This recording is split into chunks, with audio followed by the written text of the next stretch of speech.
your nation, your province, your southern Alberta. From the heart of Lethbridge, it's Bridge City News Weekend Edition with Jeanette Roche. Hello and thanks for joining us. Lethbridge EMS says a man died following a house fire last Monday afternoon along the 800 block of 27th Street North. Fire crews from 3 stations arrived to discover smoke coming from the building with the fire on the main floor.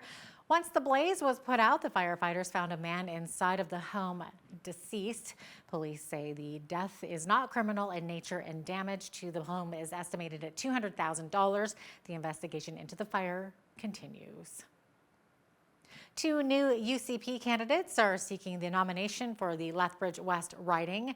Rick Dempsey and Tori Tanner are both in it to win it. Businessman Rick Dempsey says for the last 30 years, this city has served him well, so well that this is his way of giving back. I've always had a leadership mindset, and at the end of the day, it's we're sitting in West Lethbridge with an opposing view instead of a government. And at the end of the day, it's, hopefully all of Lethbridge can be on the same train, and we can have a unified voice here.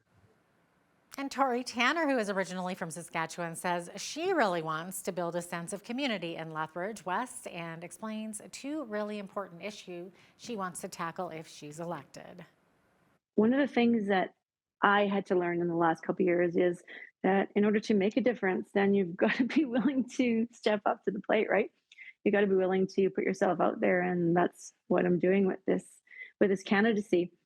But some of the things that I am passionate about for sure is fiscal responsibility with government. I don't understand how you can run a government, a business, anything without balancing the budget. You can't live on credit.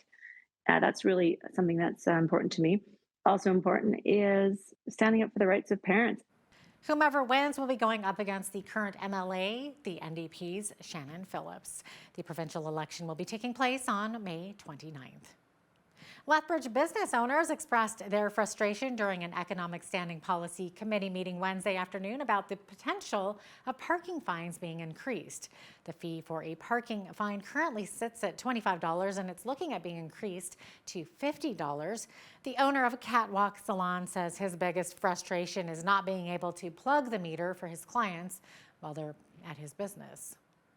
When you leave with a pedicure from Catwalk, you leave in a flip-flop made of sponge. It doesn't last very far. You cannot go down to the 10-hour meter if there is one. Walmart, you can go to Chatters, you can go to the Gap outlet. We don't limit that time. Why are we limiting the time? I want my clients to get their hair done and then head over to Owl, have a drink, and then pick up their ring over at Foster's. Lisa Tompkins of Tompkins Jewelry says raising the fines for parking will have a negative impact on her clients. When a ticket's $10, I don't mind paying it for my client, and if it goes up, I'll have to eat that as well. But I do think about the smaller businesses downtown that have curated these beautiful stores, and maybe their average sales $100. I'm not sure because I don't know what it is, but when I go and shop downtown. In the last couple of weeks, my average purchase was about $100. So if I get a $35 ticket, I'm not coming back, right? Tompkins hopes all the issues presented to council will spark a conversation and that parking fines will not be increased. Well, there's recently been a large increase in dead waterfowl in the city of Lethbridge. This includes areas near Henderson Lake and in the river bottom by the high-level bridge. Dr. Everett Hanna, an instructor at the School of Environmental Sciences at Lethbridge College, explained what he thinks is killing off so many of the birds. I would say across the board, there's many reasons potentially, but likely the highest probability cause, especially with geese right now, is highly pathogenic avian influenza.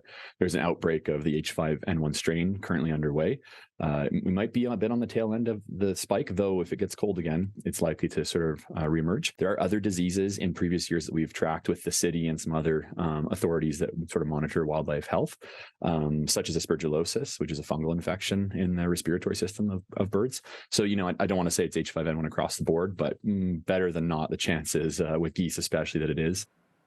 Hannah says there's a potential for avian influenza to affect humans. He also mentioned that there have been cases of the flu hitting mammals like black bears, foxes, and skunks. He says if you see a dead bird, not to touch it with your bare hands and to avoid the risk of transmission.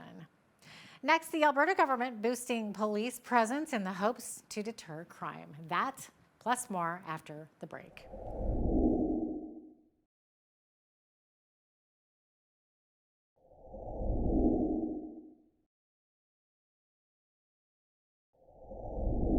Federal Conservative leader Pierre Poilievre was in Calgary Wednesday discussing the Alberta government's plan to bring in sheriffs to patrol the streets and bus shelters. The province is going to boost policing in downtown Calgary by deploying 12 sheriffs to work with city police. Poilievre says more needs to be done to protect people in cities, which he says are simply coming apart. This is a problem from coast to coast. So we can't blame a local police force, municipal government, or even province. It's just as bad, if not worse, in Vancouver, Montreal, and Toronto. Obviously, the problem is national in nature, and it has happened after 8 years of Justin Trudeau. Why is it happening? One, people are falling into poverty. You got a fifth of people are cutting their groceries, or they're cutting their meals because they can't afford to eat. And so then they're ending desperate and on the streets and addicted to drugs. And that's because of the inflationary policies Trudeau's implemented that have driven up the cost of everything. Two, he's implemented a catch and release policy that allow the most prolific repeat violent offenders to go back onto the street again and again and again. Public Safety Minister Mike Ellis says the goal is to try and deter social disorder and criminal activity. He says no one should feel scared or afraid to go out at night or to ride public transit. The aim of this pilot project is to enhance CPS's ability to provide a visible presence with the addition of Alberta sheriffs while also responding to community concerns and getting help for people who need it. At its most basic, these kind of patrols can mean that there's a faster response when there's an urgent call nearby. Whether this call is a distress in an overdose, an act of social disorder or criminal activity, having patrols actively patrolling with more boots on the ground helps to ensure that the appropriate response happens in a timely fashion. The 3-month pilot project, which begins February 27th and runs until the end of May, is similar to one already announced for downtown Edmonton. The province announced measures to help make life more affordable for post-secondary students. Minister of Advanced Education Dimitrios Nicolaides says these new measures will help all students deal with higher costs during these challenging times of high inflation. The new measures include capping domestic tuition increases at 2%, reducing interest rates on student loans to the prime rate, doubling the student loan interest-free grace period from 6 months to 12 months, and increasing the repayment assistance plan from $25,000 to $40,000, allowing more students to benefit from the program. Some post-secondary students are applauding the government's announcement. But with the rising cost of living and higher tuition, working just one job or working part-time throughout the school year is barely enough to get me by. That's why I am so glad that the Alberta government is introducing new affordability measures and that will positively impact students across all of Alberta. These changes will benefit thousands of students, and I look forward for benefiting on the extended grace period when I graduate in 2024. It also puts my mind at ease knowing that when the grace period finishes, I will pay less interest in the long run with my student loans as I begin a new career in marketing. Alberta Health Minister Jason Copping says the province will invest more into our health workforce to address a number of health workforce challenges. That includes $158 million in budget 2023 to ensure Alberta has the medical professionals needed now and in the future. Some investments would include $90 million to strengthen programs to attract and retain rural physicians, $29 million to fulfill the government's commitment in the agreement signed with the Alberta Medical Association that specifically focuses on underserviced rural and remote communities, $7 million for the targeted recruitment of 500 internationally trained nurses from the United States and the United Kingdom, and $1 million to fund the Provincial Nurse Navigator Program, which support all nurses immigrating to Alberta. The Vice President of the Alberta Union of Provincial Employees responded to the Copping announcement. Bobby Jo Borody says what the province was proposing on Thursday was really lacking in details. most notably, what we thought was lacking was any benchmarks or targets. So, when you don't know what it is you are ultimately trying to achieve, it's hard to say if that's actually enough money or not. The final verdict, originally set for February 17th, has now been moved to May 2nd for street preacher Arthur Pawlowski, turned leader of the Independence Party of Alberta. Pawlowski's two-day trial wrapped up 2 weeks ago. He's being charged with inciting mischief, counseling interference with critical infrastructure, and failing to keep the peace when he spoke at the Coutts border blockade last winter. He has pleaded not guilty to these charges. Well, humans are always looking for the greener grass and maybe the white sandy beaches too. After the break, we dive into why Canadians are leaving the country and heading to Mexico to live.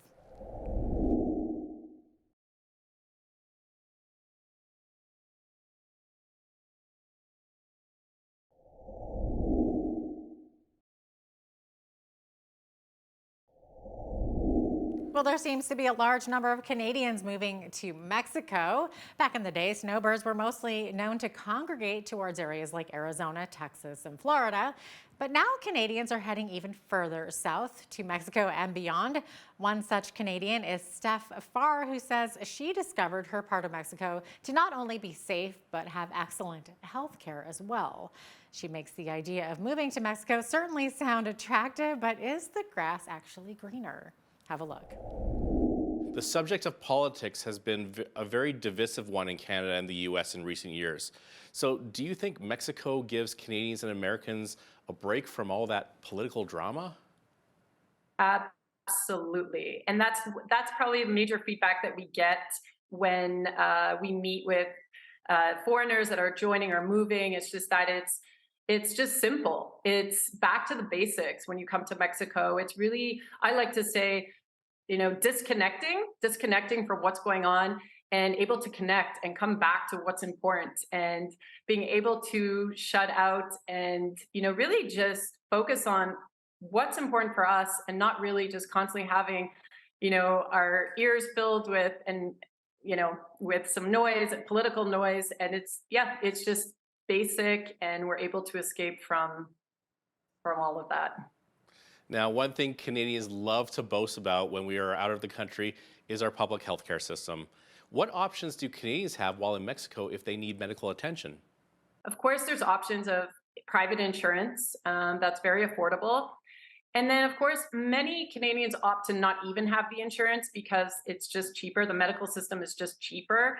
If you just pay for case by case, if you want to visit with a GP or you need a specialist, let's say an emergency at the hospital with x-rays can come out to be about $200. That's just an average. Wow. But it's the accessibility. Again, doctors will come to your house if need be, even just, for example, traveling to different destinations where we had to get our negative COVID test. They'll come to your house, take the test, send you your results. It's just a matter of having your doctor a phone number away, can call, make an appointment, and you don't have to wait months. Or, it's just literally make an appointment. You could have that x-ray the next day or the MRI the same day. So it's much cheaper even if you are going the private route and you don't have if you're not paying for an insurance either, just appointment by appointment can be relatively or exponentially cheaper than private in Canada. And it's also the accessibility and the timeliness where it's just everything's much faster and convenient. So for snowbirds who want to spend, say, 6 months down in Mexico and they want to forego the travel insurance, how much money should they set aside for their health care then? Do you have a recommendation? I would say, I would say max, or I don't want to say max, but I would say around $500 a year. Really? Wow. Mm-hmm. And that's not considering any type of emergency or whatnot, but 500 is extremely generous. That's amazing. Now, Mexico has been in the news quite a bit lately. Drug cartels can be a concern for visitors who don't know the area or have never visited the country before. Now, we are hearing news that violence is ensuing following the capture of one of the sons of El Chapo. How concerned should we be if we're considering visiting Mexico? That's a great question. We get asked that very frequently from potential guests or even travelers that are looking to move. We say, to be honest, it's really about what you're coming to do when you come to Mexico. If you're coming to just enjoy a family vacation and just do your own thing, you're at absolutely no risk. It's really any potential visitor that actually crosses the line or oversteps their boundaries in terms of being involved with the cartel, competing with the cartel, as silly as it may sound. You hear cases of deaths or Canadians that got shot and by the cartel, but you don't hear the full story behind it, which is that they were actually involved with the cartel, competing in their territory. So to be honest, I consider it extremely safe. My brother moved here 10 years ago, raised his young kids here, gated communities. They're riding their bike, doing their own thing, going to visit their neighbors, just walking over. It's really a very tight community based on the different pockets of where you're living. And I would say it's not something that anyone really needs to be concerned about unless they're going into the party scene or the drug scene. Then I would say, just proceed with caution. We'll be right back with a look at next steps for Russia and Ukraine, a year into a conflict that's caught the world's attention.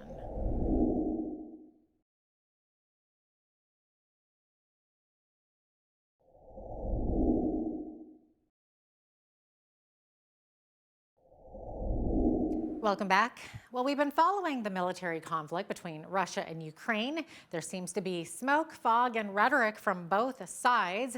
We want to cut through the clutter and distraction and speak with University of Alberta professor and historian about what he sees as the next steps in this conflict. David Marples and I talked about the role China might play in the months ahead. Have a look.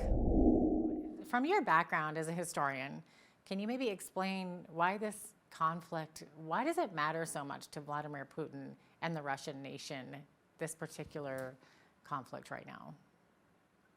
Well, Russia, and particularly Putin, subscribes to a historical narrative that sees Kiev as a founding state of the Russian state of Muscovy.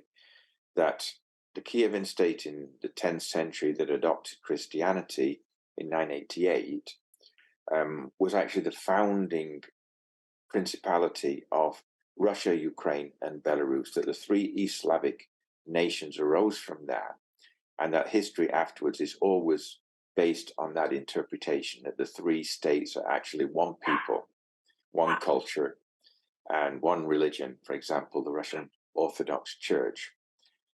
So Putin and others have never really accepted that Ukraine could be independent from Russia. They see Ukraine as a part of Russia. If you like, as a little brother, they were known as the little brother during the Soviet period. And Little Russians is another word that the Russian state has used for Ukraine as well.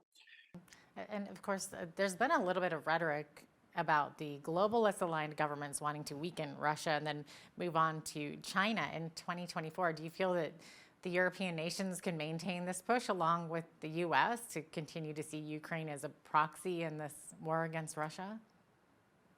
Well, I mean, I think the United States is not fully committed to doing anything more than push the Russians out of Ukraine. I mean, it's not attempting to threaten Russia in any way, and it's not using, let's say, planes and other weapons that could actually bomb Russian cities. There's no thought of that.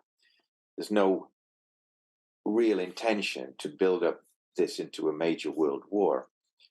But on the other side of Russia, China has been backing Russia so far, but at the same time, you see some reticence on the part of the Chinese as to how long this war can keep going and how long they should support Russia if the war turns out to be a very long one, because China's a trading nation and it cannot really commit itself long-term to a major war in the center of Europe, which is basically where Ukraine is. There may be a possibility, in my view, of some kind of agreement or rapprochement between the United States and China. I mean, obviously now with the balloons being shot down and Nancy Pelosi's visit to Taiwan last year, they didn't help at all. But they've not entirely stopped discussions between Washington and Beijing. And I see them as possibly continuing. Because if China could at least be neutral, then the Russian regime that's in power now would lose a huge base of support and a recipient for its oil and gas now that the Europeans have basically cut off oil and intend to cut off gas supplies as well. So I think that would be really my strategy if I was a president of the United States. I think that is where I would look to China, not as an enemy, but as some country that could actually be brought on board, at least in the short term, to put pressure on Russia. Because otherwise, if Putin has Beijing behind him, he could continue indefinitely. Mm-hmm. From your perspective as a historian, how do you see this conflict playing out? It's very hard to say because much depends on the will of the Western powers to keep supporting Ukraine and how long it can continue. I mean, for example, in 2024, there'll be a new presidential election in the United States. And should, for example, a Republican take over, be it Trump or someone with the same sort of views as Trump, the United States support for Ukraine might diminish. I mean, it might stop altogether. Trump has never given any support to Ukraine, and I don't think he would if he came back into power. Well, the dust continues to settle from the COVID restrictions here in Canada. And after the break, we find reports that might cause one to question the science bias behind wearing masks. What are the results of the scientific research on the effectiveness of masks that we've been wearing? Well, we'll find out next. All the RCTs, the gold standard of science, come to the same conclusion: no evidence of benefit.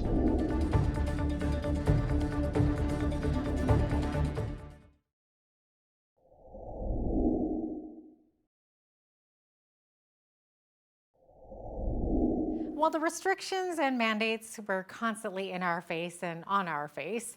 But what information is now available to support closing down businesses and wearing masks? And what about the masks? Who's right? And what science should we believe? Hal Roberts sat down with health researcher and lifestyle advocate Ivor Cummins to discuss what the reports say about the effectiveness of face masks. What makes you more of a medical expert as opposed to somebody from Alberta Health Services to talk about the efficacy of paper masks?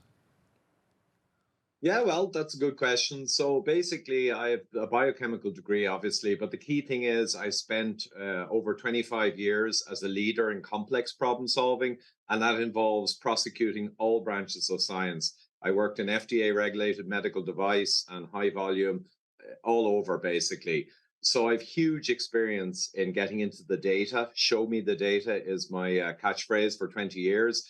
And I'm serious on this. So I'd be very different than the generic academics in all the various specialties who can't integrate or put together a big real world picture in many cases, you know, from their specialty.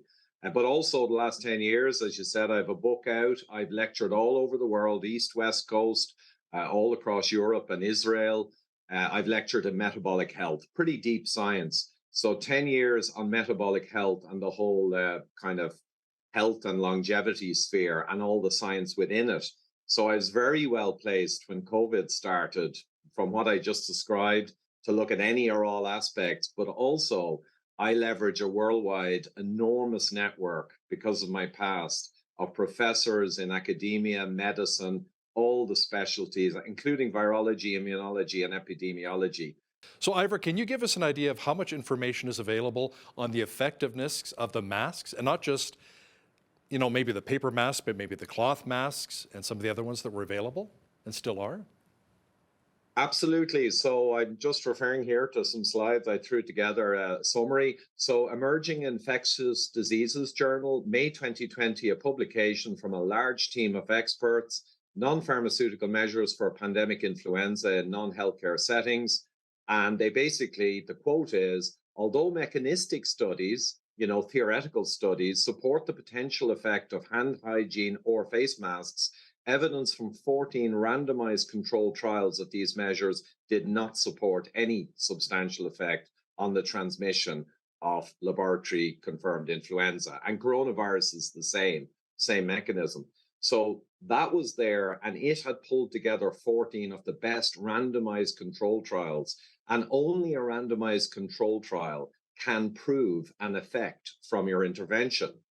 All the studies we see on masks, the vast majority are utter nonsense. They're associational, confounded ecological studies. They have almost no meaning. Many people would say that the mask actually doesn't protect you, but it was worn to protect others. How do you respond to that? But yeah, that is covered actually through statistical analysis, that effect. That was a very clever thing to say because it was slightly harder to demonstrate that that was not true. So you could almost see that as political as well. I'm, as I said, many decades in arguing with experts on things, and sometimes people, use clever arguments, shall we say. So the thing then is you can simply look to Danmarks, which was the first SARS-CoV-2 randomized trial, and it showed no effect either. But also you can look from a high level at all the countries in the world, and there was another study with all the counties in America, over 100,000 people, and you can look at all the studies that look for a real world difference between masks, mask mandates, and no masks, no mask mandates, like Sweden and I think South Dakota. Lots of them. And I can tell you how there is zero signal of any benefit through all the data of the past 3 years. In fact, if you look at the counties in America with mask mandates and masks versus not, the actual curve for viral infections, the two curves are superimposed. It's the same with North versus South Dakota. It's the same everywhere. If you look at all the data in the world for a supposed benefit and zero correlation or trend shows up, in fact, contradictory trends show up, the case is over. And when you add to that, all the RCTs, the gold standard of science, come to the same conclusion: no evidence of benefit. The case is closed. When we return, how necessary is it to have your will if you're a single person with no kids? Well, it turns out it's very important. We'll tell you why after the break.